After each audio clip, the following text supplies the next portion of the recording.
இந்த ஒரு வீடியோல இந்த குட்டிக்கரங்க உங்கள்ட்ட நான் என்ன பண்ணிட்டு இருக்கேன்னு கேட்டா, நீங்க என்ன சொல்லுவீங்க? சாதாரணமா இந்த பொம்மைய வச்சு விளையாண்டுட்டு சொல்லுவீங்க. ஆனா இதுக்கு முன்னாடி ஒரு சோகமான கதை இருக்கு. அத தெரிஞ்சுக்கிறதுக்கு முன்னாடி இந்த மாதிரி வீடியோ பார்க்க நம்ம சேனலை ஃபாலோ பண்ணிக்கோங்க. 26 ஜூலை 2025ல ஜப்பான்ல இருக்கிற இச்சிகாவா சிட்டில ஒரு ஜூல இந்த குரங்கு பிறக்குது. இந்த குரங்குக்கு பஞ்சுன்னு பேர் வைக்கிறாங்க. செல்லமா பஞ்ச்குன்னு கூப்பிடுவாங்க. இந்த பஞ்ச்குங்கிற குட்டி குரங்கு பிறந்து சில நாட்களே அவங்க அம்மாவால ஒதுக்கப்படுது. எவ்வளவுதான் இந்த குட்டி குரங்கு அவங்க அம்மா கிட்ட போனாலும் அவங்க அம்மா இந்த குரங்கை ஏத்துக்கல. அதனால அங்க இருக்கிற ஜூ கீப்பர்ஸ் எல்லாம் இந்த குரங்கு வளர்க்க ஆரம்பிக்கிறாங்க. அந்த குரங்குக்கு பாட்டில மில்க் ஊத்தி ஃபீட் பண்றதா இருக்கட்டும், அது தூங்க வைக்கிறதா இருக்கட்டும், இது எல்லாமே இந்த ஜூ கீப்பர் தான் பண்ணிட்டு இருக்காங்க.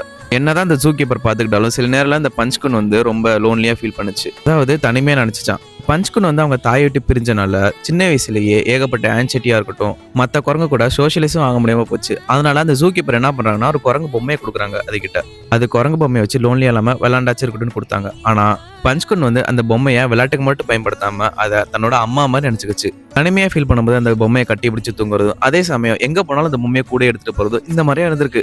கடைசியில அந்த பொம்மை தான் அந்த பஞ்ச்குனோட உலகமாவே மாறி இருக்கு.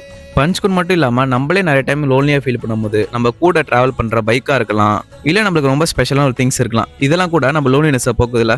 சொல்ல போனா பஞ்ச்குனுக்கும் நம்மள நிறைய பேத்துக்கும் சில திங்ஸ் எல்லாம் ஒத்து போகுதுல.